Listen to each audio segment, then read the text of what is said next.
하나님의 말씀 같이 보시겠습니다. 말라기 3장입니다. 말라기 3장 11절 12절 말씀. 구약성경 말라기 3장 11절 12절. 우리 다 같이 봉독하시겠습니다. 만군의 여호와가 이르노라. 내가 너희를 위하여 메뚜기를 금하여 너희 토지 소산을 먹어 없애지 못하게 하며 너희 밭에 포도나무 열매가 기한 전에 떨어지지 않게 하리니 너희 땅이 아름다워짐으로 모든 이방인들이 너희를 복되다 하리라. 만군의 여호와의 말이니라. 아멘. 시간 예배하는 우리 성도님들이 복된 믿음의 성도님들인 줄로 믿습니다. 하늘의 복, 땅의 복, 영육간의 복의 주인공들 되시기를 주님의 이름으로 축원합니다. 본문은 무엇과 관계된 말씀이군요, 집사님? 무슨 조? 11조. 11조에 대한 말씀이 지금 본문에 계속되고 있는데요. 다시 정리합니다. 11조의 개념이 맨 처음 등장 시작한 것은 바로 아브라함이요, 가나안 그 5명의 왕을 쳐부수고 누구를 세이브, 구출합니까? 누구요? 사랑하는 조카 롯이 아니라 롯입니다. 그러니까 롯은 삼촌 때문에 땡 잡았어요. 그리고 우리는 로또다. 그래서 롯이 아니라 롯입니다. 롯을 구했어요. 돌아와서 이제 승전의 개선장군이 돼서 돌아오다가 누굴 만나요? 하나님의 대제사장, 지극히 높으신 하나님의 대제사장 살레망, 평화의 왕. 샬렘은 샬롬, 평화라는 뜻이 평화의 왕 누구의? 멜기세덱을 만나서 멜기세덱이 아브라함을 블레싱, 축복합니다. 축복이에요. 하나님 우리에게 복을 주시는 분이, 우리는 서로 뭐 해야 돼? 축복, 블레싱, 축복 많이 하시기를 축복합니다. 아브라함을 축복했어요. 누가요? 멜기세덱이. 그러니까 아브라함이 복을 받았잖아요. 축복기도 받았잖아요. 그래서 아이고 감사합니다 하면서 열의 하나 10분의 1을 받으십시오. 누구한테 드렸어요? 살레망 멜기세덱에게 드리고 바칩니다. 바로 이 멜기세덱은 족보도 없어요. 부모도 아비도 어미도 없다 그랬어요. 바로 예수 그리스도 대제사장이 되시는 예수님을 예표하고 상징하는 그런 인물이 바로 살레망 멜기세덱이죠. 이렇게 해서 11조가 거기서 이제 맨 처음 짠 하고 등장을 해요. 그 다음에 이제 우리가 창세기 28장에 가시면은 야곱이 나옵니다. 야곱이 형 에서로부터 도망갑니다. 아버지도 속이고 형을 속이고 주랭랑을 칩니다. 도망가다 이제 하란으로 외삼촌 라반의 집으로 갑니다. 도망갈 때는 항상 친정으로 가야 돼요. 외삼촌 라반의 집으로 가다가 베델에서 돌베개를 베고 야곱이가 깊은 잠에 빠집니다. 그때 하나님을 보고 경험하고 체험하게 됩니다. 하늘 문을 열고 하늘 사닥다리가 쫙 내리더니 그래서 천사들이 오르락 내리락 하는 이 놀라운 하나님의 은혜를 야곱이 경험하고 체험합니다. 어디에서? 무슨 엘? 베델. 그래서 베이트 엘은 하나님, 베이트는 집이니까 하나님의 집. 거기서 이제 하나님의 은혜를 경험하고 체험하죠. 그때 이 베델에서 야곱이 하나님께 약속합니다. 하나님 감사합니다. 저하고 동행하시고 나와 함께 하시고 내가 이제 도망가는데 이제 다시 집으로 돌아오게 하시면은 제가 하나님 앞에 열의 하나를 11조를 드리겠나이다. 여기다가 하나님을 예배하고 하나님 앞에 예배하고 제사할 생으로 한 하나님의 전을 내가 만들겠나이다. 제단을 쌓겠나이다. 이러한 약속을 하죠. 11조를 약속했어요, 야곱이. 이렇게 해서 11조가 또 이제 기원이 거기서 시작이 된단 말이에요. 이렇게 해서 이제 또 그 다음 모세의 율법에 의하면 민수기 18장에 나옵니다. 모든 이스라엘 백성들은 소유의 11조 열의 하나를 어느 지파요? 레위 지파, 레위 사람들에게 주라는 겁니다. 하나님 앞에 드리는 거죠. 그러면 레위 지파는 그것을 이제 공급받아 갖고 하나님의 성전, 성소, 성막에서 서빙, 봉사하는 일을 하게 됩니다. 돈 벌면 안 돼요. 다른 일 하게 못 합니다. 오직 성소를 섬기라고, 하나님을 섬기라고 이렇게 레위 지파에게 11조 열의 하나를 드려서 그걸로 이제 먹고 살게 하는 거죠. 그러니까 목회자도 마찬가지. 목회자는 월급 받는 게 아니에요. 제가 월급 받는 게 아니에요. 그래서 그걸 사례금이에요. 사례.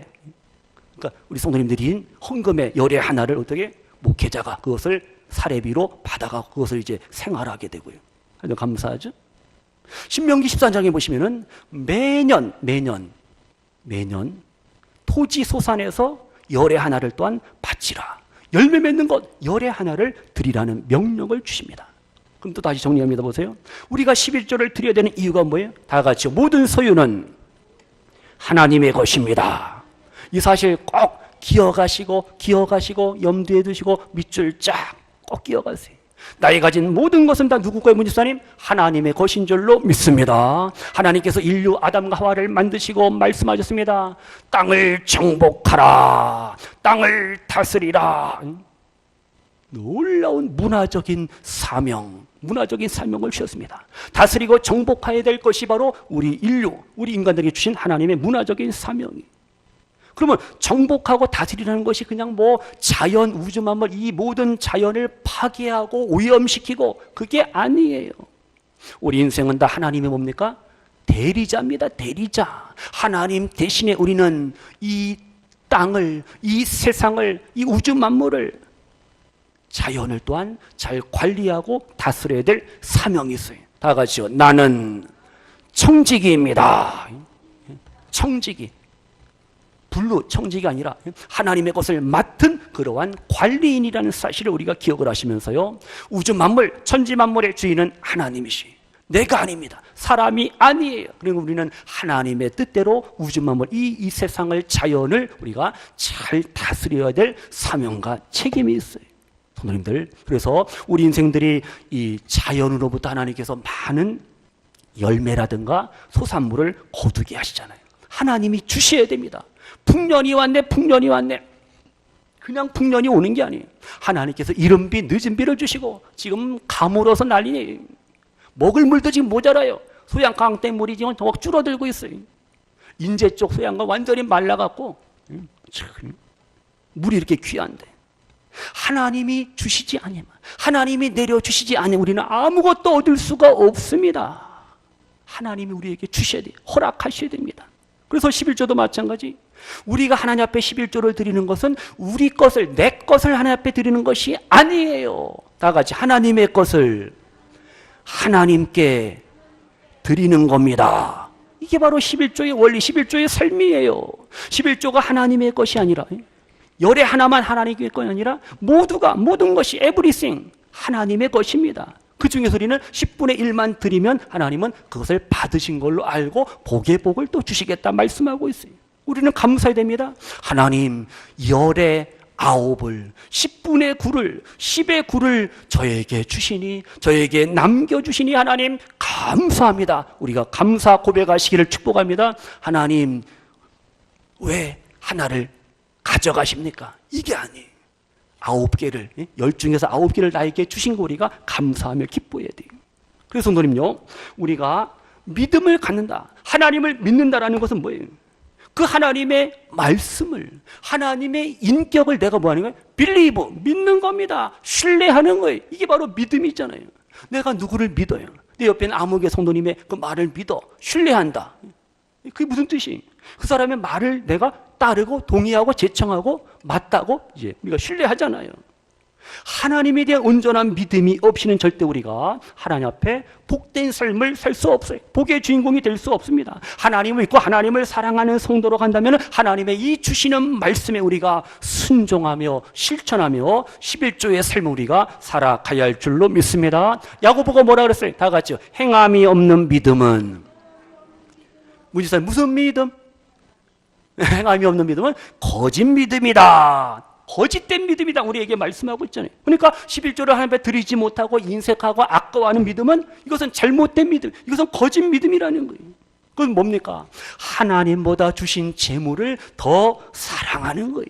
하나님 앞에 성도에 합당한 삶이 아닙니다. 그러니까 물질뿐만 아니라 자녀들도 마찬가지고 내가 가진 모든 건 마찬가지. 하나님의 것이라는 그러한 의식을 가지고 우리가 살아가셔야 됩니다. 그래서 성도님들, 하나님의 사랑을 받지 못하고 하나님에 대한 믿음도 없고 하나님에 대한 소망도 없고 말씀에 대한 순종도 없는 삶은 절대 하나님께서 그 10년과 그 가정과 그 삶 속에 그 부모, 형제, 자녀들을 어떻게 하나님께서 복을 주시겠어요? 그래서 우리는 하나님에 대한 절대적인 믿음과 신앙이, 신뢰가 있어야 할 줄로 믿습니다. 그러면요, 다시 10절, 우리 10절 복습합니다. 10절이요. 10절이요. 시작. 만군의 여호와가 이르노라. 너희의 온전한 11조를 창고에 들여 나의 집에 양식이 있게 하고 그것으로 나를 시험하여 내가 하늘문을 열고 너희에게 복을 쌓을 곳이 없도록 붙지 아니하나 보라. 아멘. 우리에게 분명히 말씀합니다. 드리고 바치면 하나님께서 어떻게 쌓을 곳이 없도록 우리에게 복을 부어주시는 하나님이라는 사실 우리 성도님들 믿으시기를 바랍니다. 드리니까 하나님께서 채워준다는 거예요. 복을 주시는 하나님이라는 거죠. 우주 만물 누구 거라 그랬어요? 하나님의 것입니다. 그 하나님이 우리에게 아무개야 열의 하나를 우리에게 요구하십니다. 요구합니다. 여기 우리는 믿음으로 반응해야 돼요. 믿음으로 반응하고 순종해야 됩니다. 싫어요. 싫어요. 왜 제 걸 빼앗아 가십니까? 빼앗아 가는 게 아니에요. 뭐 하기 위해서요?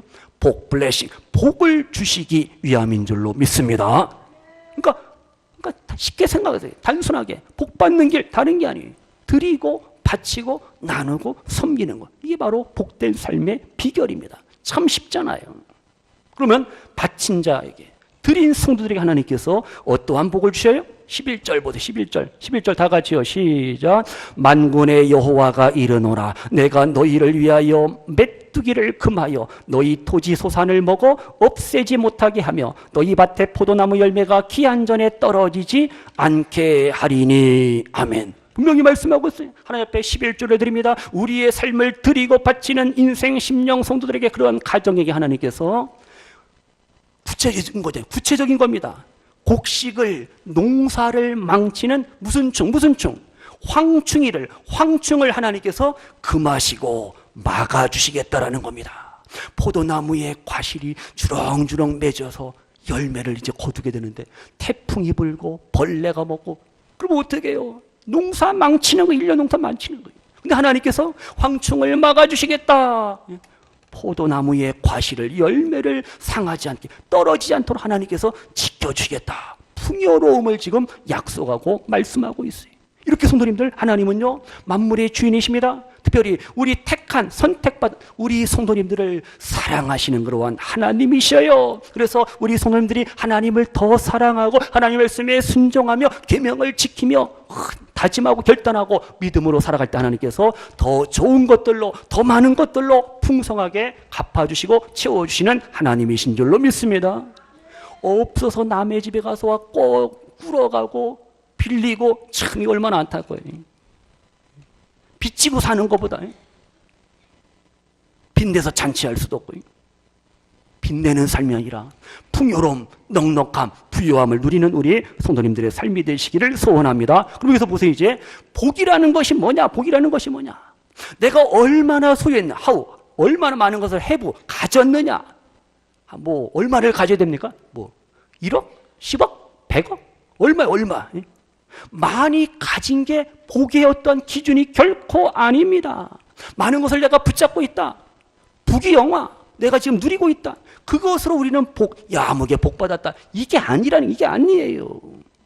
따가지요. 주신 자도 하나님, 거두어 가시는 분도 하나님. 이 복의 원리를 아셔야 됩니다. 그러니까 우리가 가난해도 부요해도 그걸 떠나서 우리는 내가 예수님 만나고 하나님의 자녀가 된 구원받은 성도라고 한다면 우리는 복된 존재라는 사실 믿으시기를 바랍니다. 그리고 우리가 다시 욥을 생각해 보세요. 욥의 인생을 보세요. 얼마나 불쌍합니까? 병들고 자녀들 다 죽고 도둑들이 와서 집안에 있는 모든 재산, 가축, 소떼, 양떼 다 훔쳐가고 아내는 남편을 원망하고 저주하고 그냥 죽으라고 하고 진짜 인간으로 얼마나 비참하고 불쌍한 존재입니까? 욥이. 근데 우리는 욥 보고 아이고 불쌍하다 안 됐다. 혀를 차요? 그거 아니에요. 우리가 그렇게 성경을 보시면 안 됩니다. 아이고 불쌍한 욥 아니에요. 욥은 고난 중에 누구 만났어요? 하나님을 만났습니다. 하나님을 경험했어요. 그래서 하나님께서 이 노년에 더 큰 복을 물질의 복, 자녀 손들의 복, 여러 가지 복을 주시는데 진짜 복이 뭐라고요? 고난 중에, 시련 중에, 환난 중에, 질병 중에, 역경 중에, 실패 중에 내가 하나님을 만났어요. 이게 바로 복입니다. 그 하나님이 나를 도와주시고 그 문제를 이겨나가게 하시고 그 문제를 헤쳐나가게 하시고, 이게 바로 복된 성도의 삶인 줄로 믿습니다. 절대 물질적인 것으로 기준을 해서 복 받았네, 못 받았네, 이렇게 우리가 평가하면 이건 잘못된 신앙, 잘못된 믿음이에요. 욥은 고난 중에 하나님을 뭐 했다고요? 만났어요. 하나님을 경험하고 체험했습니다. 전에는 머리로만 하나님, 무소부재 전지전능 위대하신 하나님 머리로만 알았는데, 고난 중에 그 고난과 역경을 통해서 하나님의 살아계심을 내가 보았나이다. 내가 두 눈으로 보고 두 귀로 들었습니다. 하나님, 나는 죄인입니다. 자신의 부족함과 연약함을 고백하고 알고 깨닫고, 그제서야 어떻게 그가 성숙한 신앙이 되고 더 큰 은혜와 복의 주인공이 되었잖아요. 그래서 성도님들, 그래서 우리도 하나님을 만나고 하나님을 경험하고 하나님을 체험함으로 말미암아 생활과 삶 속에서 시련도 환난도 고난도 역경도 우리가 이겨나가는 것, 이것이 바로 복된 성도의 삶인 줄로 분명히 믿습니다. 다 같이 하나님을 만나야 합니다. 경험해야 합니다. 체험해야 합니다. 물론 신앙생활에서 경험, 체험 위주로 나가면 또 안 됩니다. 말씀에 뿌리를 내리고 말씀에 기초한 다음에 체험적인 신앙을 가지면 아주 무슨 쟁반에 은쟁반에 금사간지, 금상첨화가 되지만은요, 한쪽에 치우치면 안 됩니다. 일단 이 조화가 되는 아름다운 신앙이 되는데, 그래서 우리 성도님들 늘 언제나 하나님의 살아계심을 경험하시고 체험하시고 근본 고난주간을 통하여 예수님의 그 십자가의 사랑과 능력과 그 승리의 삶을 또 경험하시고 체험하시는 우리 귀한 성도님들 모두가 되시기를 축복합니다. 우리 한번 복에 대한 찬양 한번 하시죠. 428장을 할까 429장을 할까 고민이에요. 문집사님 몇 장 할까요? 428장 아니면 429장? 둘 다 하자고요? 예, 우리 429장 찬양합니다.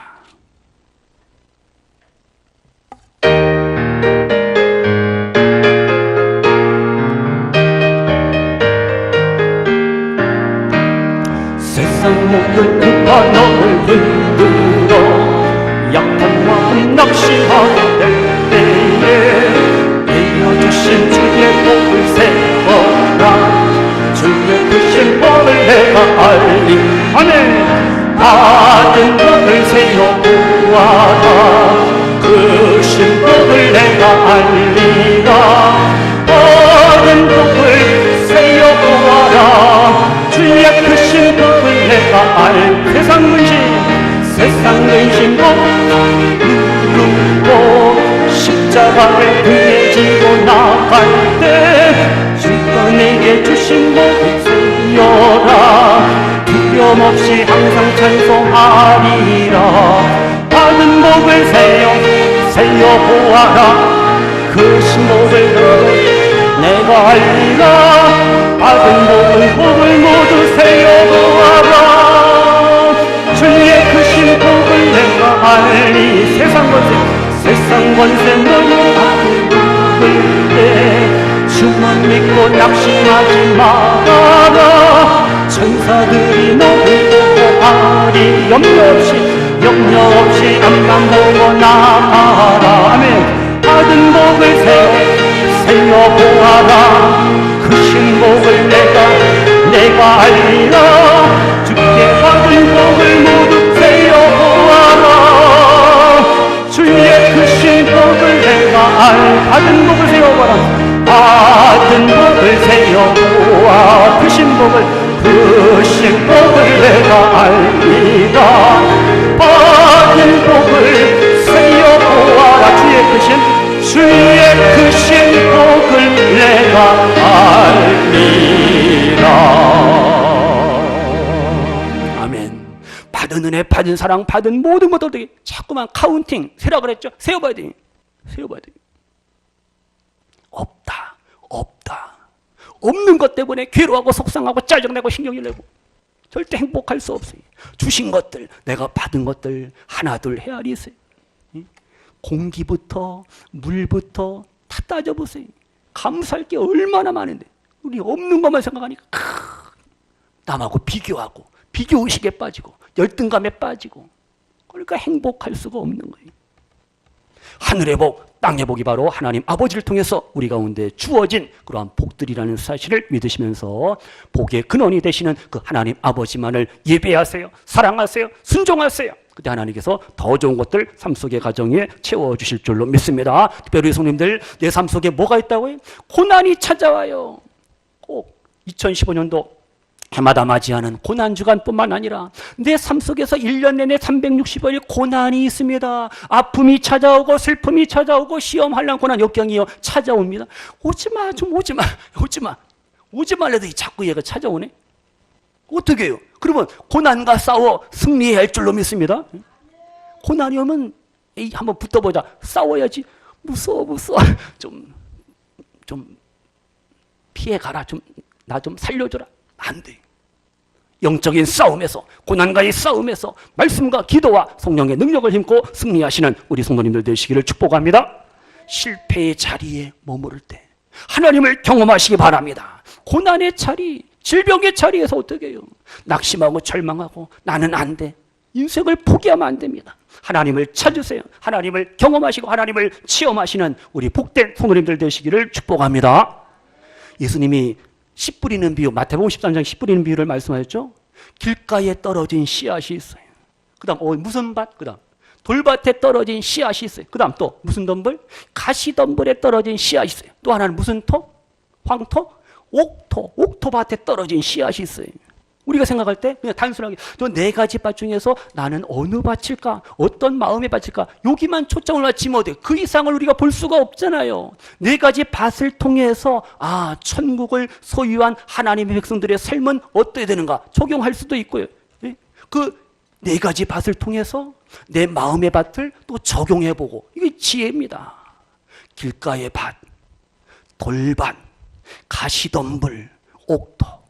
내 삶이, 내 인생이 꼭 한 가지 밭에만 국한되고 머물러 있는 게 아니잖아요. 어떨 때는 길가에 떨어진 바와 같이 말씀이 떨어져도 어떻게 해요? 은혜도 못 받고 졸다 가고 말씀이 들어오지도 않고 가시밭, 돌밭, 길가밭, 은혜가 안 되지. 말씀의 씨앗이 열매를 못 맺잖아요. 근데 어떨 때는 또 은혜 받고 고난과 역경 중에도 하나님을 찾고 내 마음이 옥토가 되니까 그냥 말씀의 씨앗이 그냥 떨어지면 열매가 30배, 60배, 100배로 맺어지고, 이 네 가지 밭을 우리가 인생을 살면서 삶 속에서 경험하고 체험할 수가 있잖아요. 어떤 중요한 것은요, 어떤 마음의 밭일지언정 반드시 하나님의 씨앗은, 말씀의 씨앗은 뿅 떨어지는데 우리의 마음의 밭이 이제는 길가밭에서 돌밭에서 가시던, 아니면 더 성숙한 신앙이 되어서 옥토의 마음밭이 되어서 아름다운 열매, 많은 그러한 열매들 우리가 주렁주렁 맺어가는 복된 삶을 누려야 할 줄로 믿습니다. 지금 본문 보세요. 11절에 하나님께서 뭘 막아준다 그랬어요? 무슨 충이요? 황충을 막아주시겠다 분명히 말씀합니다. 11절에 내가 너희를 위하여 메뚜기를 금하여. 그 메뚜기가 뭐예요? 황충을 말하면 황충, 로커스트, 유재석이 말고 메뚜기. 그냥 메뚜기, 우리가 볶아 먹는 메뚜기. 옛날에 메뚜기 저도 잘 먹었는데 지금은 징그러서 안 먹는데 웰빙입니다. 웰빙. 근데 이 본문에 나오는 메뚜기는 보통 메뚜기 아니라 사이즈가 좀 커요. 영화 속에 나오는 아주 괴물과 같은 메뚜기. 황충이 얘네들 막 떼를 지어서 푹 날아다니면서 한번 지나가면 그 곡식, 나무 남는 게 없어요. 완전히 다 쑥대밭이 되면 완전히 초토화가 되는 거예요.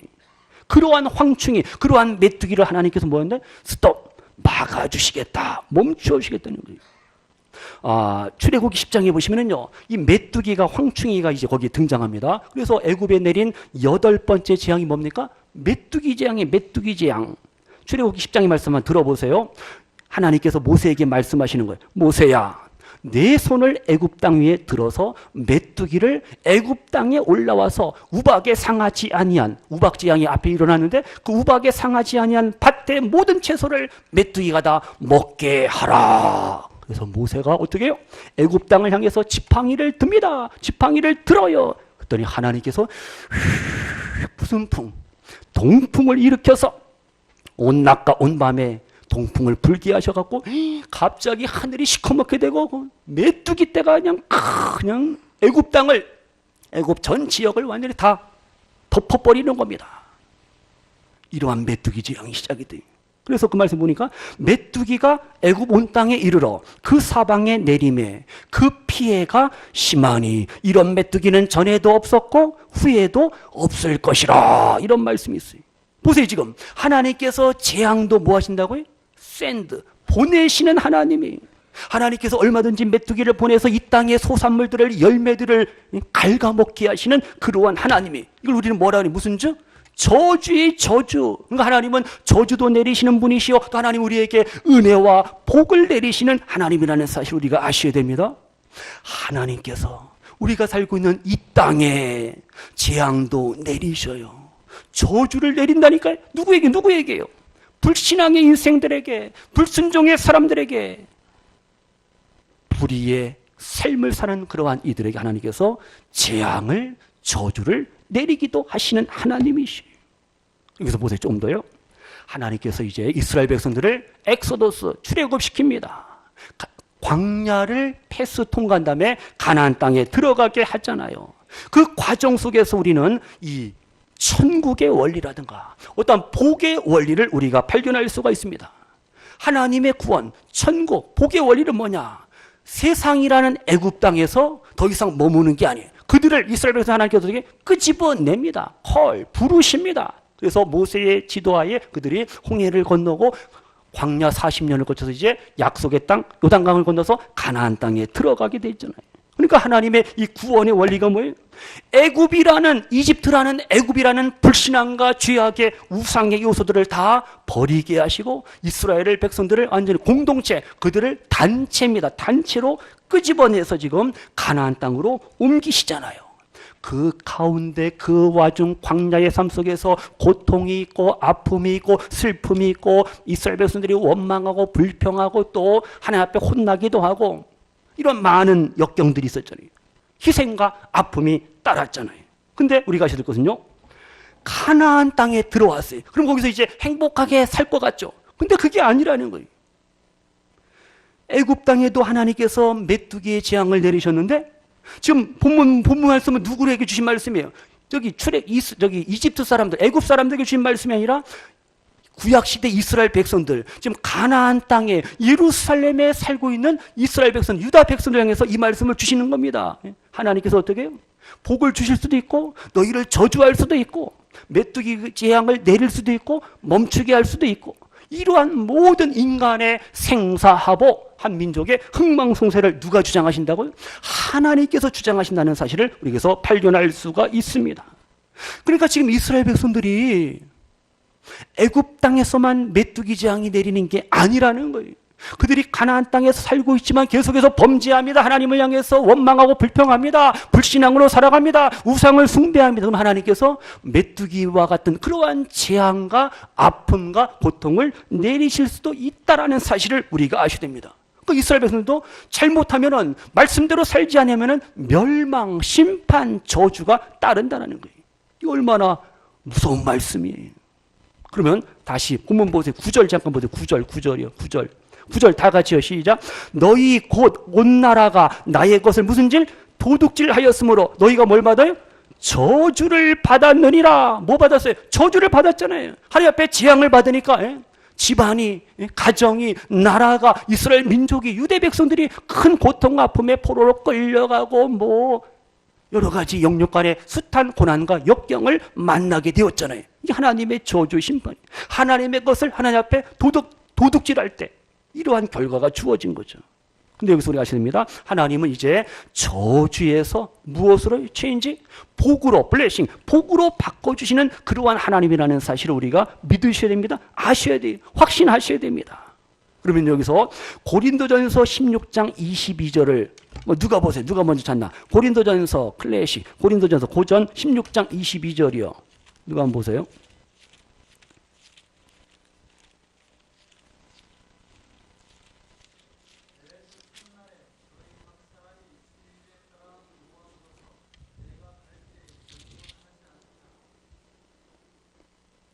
고린도전서 16장 22절. 예.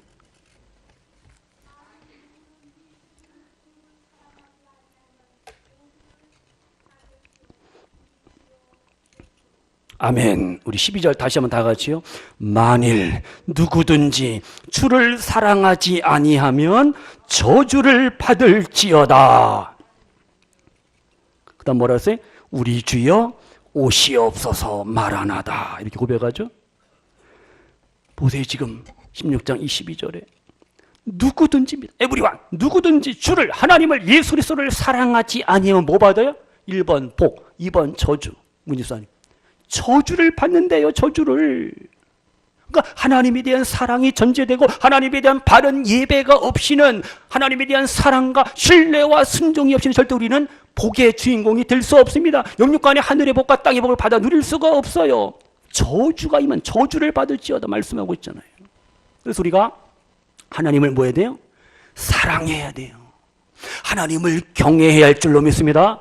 일부 예배 때 말씀드린 것 같이 하나님에 대한 경외감이 우리 가운데 있어야 되고 하나님을 경외함으로 말미암아 하나님의 은혜의 주인공이 될 때 우리는 진짜 하나님 앞에 복된 성도, 복된 하나님의 자녀가 되는 줄로 믿습니다.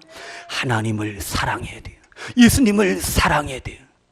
그러면 지금 보세요. 누구든지 주를 사랑하지 아니한다. 그러니까 주님을 사랑해야 되는데 사랑해야지 주님을 사랑해야지 복된 주인공, 복의 주인공이 되는데 주님을 사랑한다는 게 뭐냐 이거예요. 그러면 성도님 뭡니까? 다른 게 아니죠. 예수님이 나의 주가 되시고 예수님이 나의 하나님이 되시고 나는 죄인이고 나는 부족하고 연약한데 예수님의 그 십자가를 통해서 십자가의 보혈을 통해서 내가 하나님의 자녀 천국 백성이 되었고 예수님이 나의 구주가 되심을 내가 믿고 고백할 때 거기에 진정한 주님에 대한 예수님에 대한 하나님에 대한 사랑이 거기서 나타난다라는 사실 믿으시기를 바랍니다. 다 같이요. 예수님의 주 되심을 인정해야 합니다.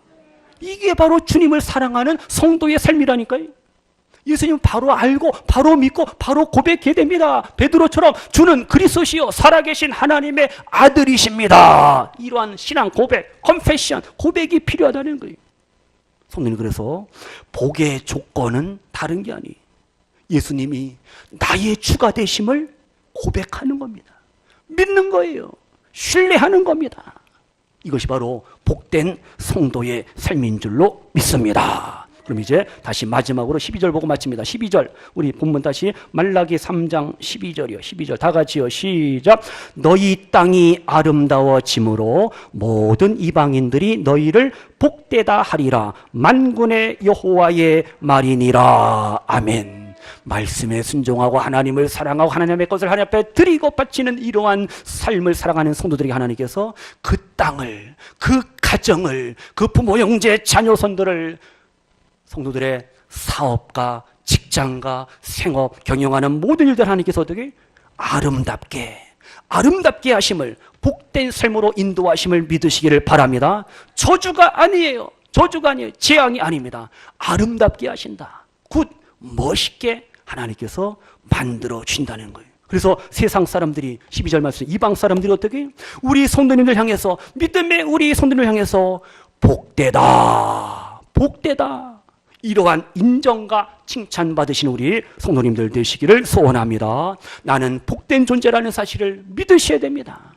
다시 말씀드립니다. 가진 거, 배운 거, 세상의 것을 가지고 우리가 복의 기준으로 삼지 마시고 예수님이 내 생명이 되시고 예수님이 내 삶의 주인이 되시고 예수님이 나를 위해서 십자가에 죽으셨고 다시 살아나셨다는 이 놀라운 복음의 진리를 꽉 붙잡으시는 가운데 은혜와 복의 주인공으로서 살아가시는 우리 성도님들 되시기를 축복합니다.